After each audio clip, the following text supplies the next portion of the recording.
Hello, everybody. Good day, wherever you are or whenever you watch this. This is Safe Sekalala, and I'm back with just brief video. My goal is to make these as brief as possible. I don't want to make these yeah, I just want to make it just get to the point, and that's it. So this is going to be less than for sure 10 minutes. Today, I just want to give an update about three things, right? So one of it is, I guess, an update, and then one or two things that maybe like one is an update, and the other two are kind of new initiatives that are related and tie into other things that I do via LinkedIn. So this video right here, I'm gonna post it to LinkedIn, um, and so people that follow my writings or whatever, people that follow my writings will be the ones that can just for them it's gonna make a lot more sense. This video and the other writings that I'm doing are so number one, Long Live People, the Long Live People project. Okay. Number two, there's an essay. The title of the essay is rather the middle lane. Okay, middle lane. So long live people. Number one, two, the essay titled the middle lane. Number three is just other writings and updates and meta meta writings, right? Like discussion, like kind of tutorials, so to speak.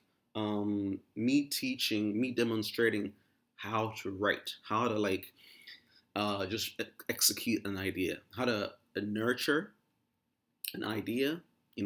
Like when you get one, just hold on to it, nurture it, little by little execute. Just start working on it. And writing is a very good way to demonstrate that concept, right?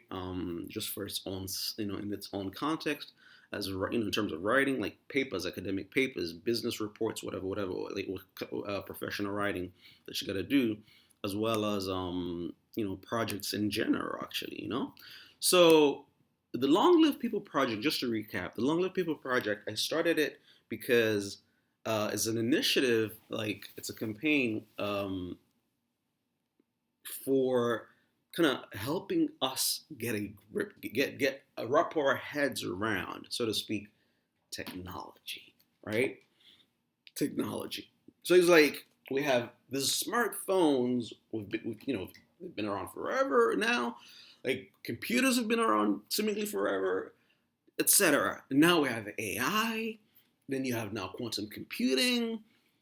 A lot is happening, and so I don't. It's like for anybody. I don't care how old you are, older, middle aged, which I'm approaching the middle age myself soon, or the young people.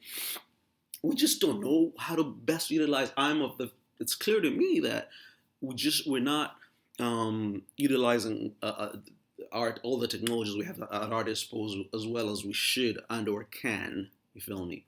So that's what the Long Live People project is about. And so it's composed of like videos like these, quick writings via my website, the professorsafesecala.org site, that kind of thing. All right, and then the other thing I'm working on is right now is an essay titled "The Middle Lane."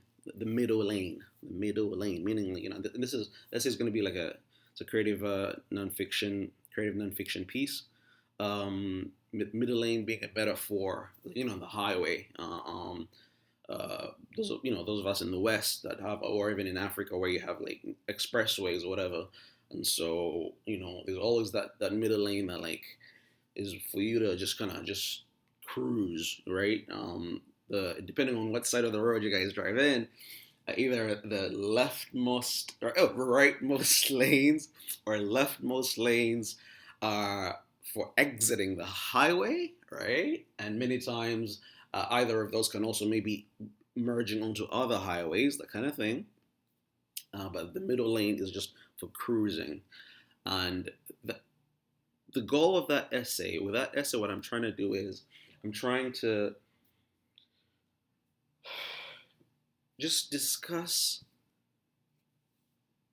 activism, politics, social issues, and how the fact that like Many times we think this stuff does not affect us, but then you end up in a situation where, oh wow, um, yeah, this stuff is real and it affects me. So, for instance, gun violence. A lot of us, like on TV, watch. God forbid, the guy that first of all is him, the gentleman that just got killed in New York. Or there's a school shooting. Like in the United States, we heard a lot about school shootings, right? Um, Part of the reason, just to digress a little bit here, just a quick personal like tidbit. Part of the reason I don't want to, like I've been hesitant to have kids in the past is like, my God, I'm like, I know my heart. Like I know the I'm very should I call myself weak? You know what I mean? So it's like having my child go to school and not knowing, thinking that there's a possibility that they'll get shot at. No, that's not, that's a grave. That's a grave prospect. And so, but anything, and we just got out of an election, okay? And I'm an immigrant. I was born in Uganda. I've lived in the United States for 20 years. And so, um, what do I do for a living? I do a lot. I'm trained in a lot of things, but employment wise, like right now, I'm a behavioral health technician with the agency is called Little Hands and Creations, headquartered in Hillside, New Jersey. CEO is Ms. Naisha Little. Shout out to her. And so I'm a behavioral health technician, and I'm trying to also get my license. I'm trying to get finish my, get do just do quickly and do as fast as possible. Do it and finish a master's in clinical mental health, and then apply for licensure thereafter. So fingers crossed for all that. But I do a lot of things, and that getting to the path, getting to like the decision in terms of to be a counselor, to be a mental health advocate. That what led me up to it was my lived experiences. Okay, so the middle lane just melds a lot of these issues, mental health, politics, social issues, and whatnot. And it's my own humble attempt. It's an autoethnog. It's um in the social sciences we have there's a type of a genre of called a genre of research called autoethnography. So like ethnography, you go into a community or whatever, into like the jungle somewhere, or it could be anywhere, any community, and you do a close look, you do look real close, you take notes, maybe you talk to the people, you immerse yourself in there, stay there for 3 months, 6 months, maybe a year, whatever, and then eventually, as you're doing all this, writing all those copious notes, and eventually you leave, you start doing your analysis, et cetera, et cetera. And so for dissertations, for a lot of social science dissertations, ethnographies, such, like, or other empirical, could be maybe psychological experiments, whatever.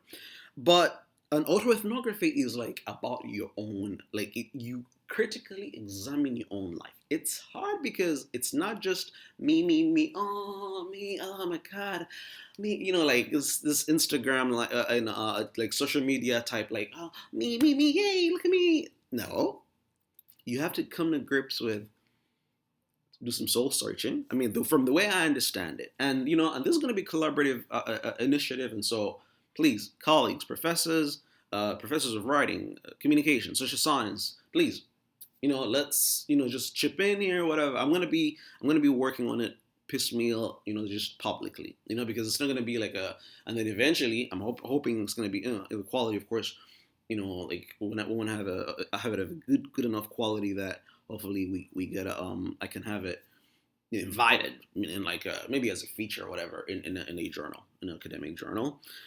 So anyway, and then finally the other writings tie into those two things a little bit, but mostly the middle lane project, because I'm going through a lot right now. Okay, on the LinkedIn, I've been very honest about it. I'm going through enough, and I'm here to. I think in some of the videos, recent videos, so every once in a while you hear me coughing. I have like this cough, right?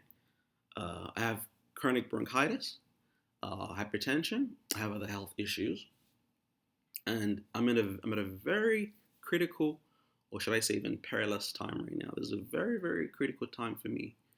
Okay, and I'm trying to like do the push myself the hardest I've ever pushed myself to do these things. This is this is work that I've been doing all these years, ever since the PhD, for the past 9 to 10 years, to just push myself to do this stuff, to help myself, to prove myself, so to speak.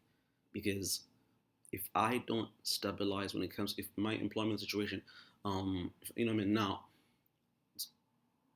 it's like I need to really, like employment wise, financially, I need to like get myself, really stable. Now, I do have a job, yes. It's a part time job with Little Hands and Creations. I'm a behavioral health technician. Okay, and I love it. I love it. I love my first client. I just love my client. A teenage client. I'm not gonna say much more about them because discretion. But I do need, the employment situation has to like, something has to give, and like this business of like not fitting in anywhere, being just somehow like overqualified, not qualified enough, being looked at as like kind of weird or whatever. It just this is endangering my life. All right, it's gotten to a point where my life is in danger. All right, thank you for watching. I'm gonna post this video immediately. And please just happy holidays again. I said that the other, I think it was just the day before yesterday. Happy holidays from wherever you're watching this. Happy holidays, happy New Year, and let's just please do follow along for developments as we as they come in, as the projects keep progressing. Thank you so much. Have a blessed day.